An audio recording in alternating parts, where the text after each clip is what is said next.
Hello and welcome back to my channel, di channel Ali Astia.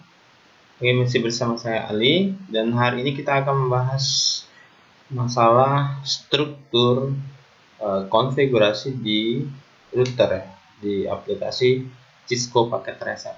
Nanti kita akan bahas secara jelas beberapa konfigurasi dan tanda-tandanya, bagaimana kalau kita sudah berada di konfigurasi tersebut, dan juga bagaimana cara mengakhirinya sampai selesai. Oke, pertama kita buka dulu aplikasinya di Cisco. Ini saya pakai yang versi 7 ya, Cisco Packet Tracer versi 7. Oke, ini dia. Sekarang kita buat topologi sederhana dulu dengan satu router dan satu client saja ya. Kita koneksikan dengan kabel cross 0 0/0.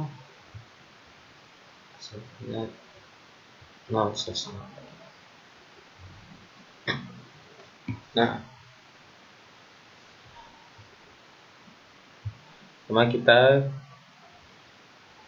konfigurasi dulu untuk sederhana, artinya biar nanti sekalian tidak terkoneksi. Teruskan 192.168.90.2. Terus sekarang kita klik routernya, masuk ke menu CLI. Lalu di sini kita ketikkan no saja, no atau enter kembali. Oke, nah sekarang kita sudah berada pada start awal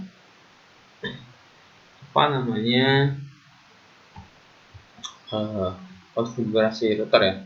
Jadi dia router diikuti dengan tanda lebih besar dari ini, itu adalah titik awal atau posisi awal. Nah, ini dia belum aktif. Nah, kita perlu mengaktifkan untuk mengkonfigurasi routernya. Jadi untuk mengaktifkannya dengan mengetikkan kode enable ya tulisannya. Nah, enable seperti ini, lalu kita enter. Nah, setelah itu dia berubah tandanya dari lebih besar dari menjadi tanda pagar. Nah, tanda pagar ini itu menandakan bahwasanya kita sudah berhasil masuk atau sudah berhasil mengaktifkan, dalam kasus ini mengaktifkan konfigurasi, mode konfigurasinya. Oke. Nah, selanjutnya kita akan masuk ke dalam mode konfigurasinya. Tadi kalau kita baru mengaktifkan untuk masuk, nah sekarang kita masuk ke dalam mode konfigurasinya. Itu dengan mengetikkan kode configure terminal. Seperti ini. Ini temannya configure terminal. Lalu kita enter saja, enter. Nah, ini kita sudah berhasil masuk ke dalam mode konfigurasi internal ya. Nah, tandanya apa? Dia sudah ada tambahan di sini router, tambahan ada config artinya configure ya, dalam kurung. Nah, ini kalau udah muncul ini berarti kita sudah berhasil masuk ke dalam mode konfigurasi terminalnya. Nah, dalam kasus topologi ini kita akan mengatur interface FA 0/0 ini, pas internet 0/0 ini ya, kita atur. Nah, maka kita harus masuk dulu ke dalam posisi interface-nya ini untuk mengatur IP interface ini. Itu dengan mengetikkan kode interface spasi nama interface-nya. kalau di sini kita pakainya fast Ethernet ya teman-teman. Ada macam-macam, ada Ethernet, ada Giganet gitu kan, ada serial. Itu nanti tergantung jenis port dan kabel yang kita pakai. Kalau dalam kasus ini kita pakai fast Ethernet ya. Jadi kita fast Ethernet, ID-nya berapa? ID-nya itu yang 0/0 gitu kan, 1/0. Jadi kalau kabel serial dia serial 2, serial 3 gitu kan, seterusnya. 0/0, lalu kita enter saja, enter. Nah, ini kita sudah berhasil masuk ke dalam posisi pengaturan interface-nya. Oke, tandanya gimana kalau kita sudah masuk? Ada tambahan if di sini, ada tambahan minus if. Jadi kalau yang awalnya dalam mode konfigurasi terminalnya kita tambahan config, itu baru sudah masuk. Kalau tanda sudah masuk ke interface, itu ada tambahan if di sini. Ya, router config if.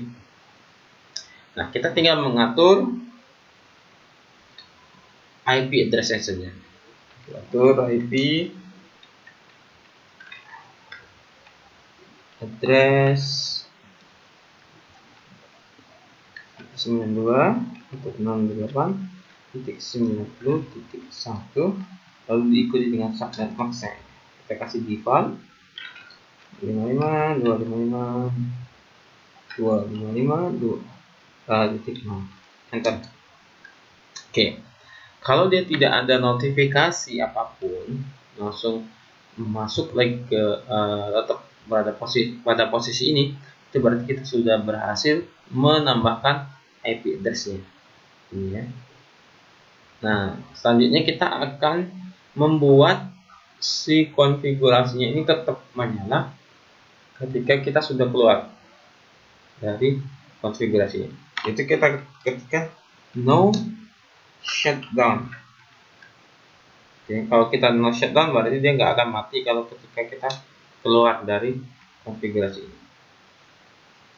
Tapi kalau belum, ya masih akan tetap apa namanya menyala. Kita enter saja no shutdown. Ketika kita no shutdown, itu dia sudah berhasil ya.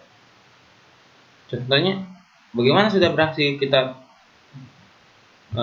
mencegah penerapan konfigurasi ini mati. Yang tadinya merah lampu indikator di interface ini langsung berubah hijau ya. Ini langsung berubah hijau. Itu berarti kita sudah berhasil mengaktifkannya, tidak mematikannya. Nah,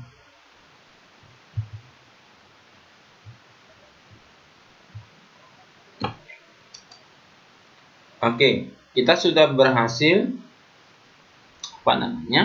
membuat interface ini atau mengkonfigurasinya. Jadi teman-teman tadi tanda-tandanya kita dari awal mengaktifkan dulu mode konfigurasinya, masuk ke mode konfigurasinya gitu kan, lalu masuk ke interface yang kita mau atur, tandanya ada config di sini.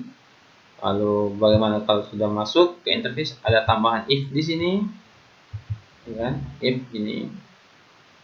Terus kita akan keluar dari mode konfigurasi. Kita keluar satu step seperti yang kita bahas sebelumnya di video pembahasan perbedaan exit dan end. Itu kita pakai exit aja. Exit keluar satu tahap, lalu kita exit lagi ke satu tahap, gitu ya. Sudah selesai. Nah, pada mode aktif ini kita lakukan penulisan atau mencatatkan ya, si kode ini dengan kode write ini, kita enter. Oke. Lalu dia akan muncul building configuration. Oke. Artinya konfigurasinya sudah tersetup, tersimpan dengan baik ya. Nah, setelah itu untuk menonaktifkannya lagi si konfigurasi ini, modenya ini, kita tinggal ketik disable. Dia akan kembali ke awal lagi, tandanya lebih besar dari gitu ya. Artinya kita sudah menonaktifkan konfigurasinya. Oke. Oke, sudah selesai teman-teman. Ini kita mengatur konfigurasinya, tapi ketika kita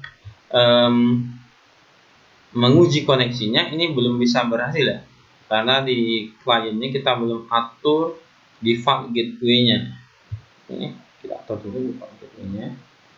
Ini default gateway-nya belum kita atur. Dan ini juga salah ya, 92 bukan 19, bukan 19. Kita buat dulu. 192.98.90.1.2 ya. Ini klien default ini IP router tadi yang kita atur tadi di interface router 192.98.90.1. Kita simpan, terus saja simpan ini. Nah, kita tes dengan apa namanya, mengirimkan surat ya, atau PDU ke sini, ke sini. Nah, kita lihat indikator di sini sukses, artinya kita sudah berhasil mengatur atau mengkonfigurasinya, dan kita sudah memastikan ini sudah terkoneksi dengan baik. Oke, sekian teman-teman pembahasan struktur kode konfigurasi di router, khususnya untuk membahas router, maksud saya konfigurasi IP-nya, tapi secara mendasar itu strukturnya sama dengan yang lain. Dengan maksudnya ketika kita mengatur routing dinamis juga sama strukturnya. Nanti untuk lebih jelas dan detail kita akan bahas di routing dinamis. Demikian, semoga video ini bermanfaat. Jangan lupa teman-teman untuk subscribe, like, komen, dan tentu saja share biar orang-orang yang belum tahu bisa bisa tahu juga, dan itu lumayan bisa memberikan semacam amal lah buat teman-teman ya, karena memberitahukan sumber ilmu dan juga pelajaran. Terima kasih, jangan lupa subscribe, komen, dan like, dan share. Tetap tonton terus channel saya di Ali Asia. Terima kasih.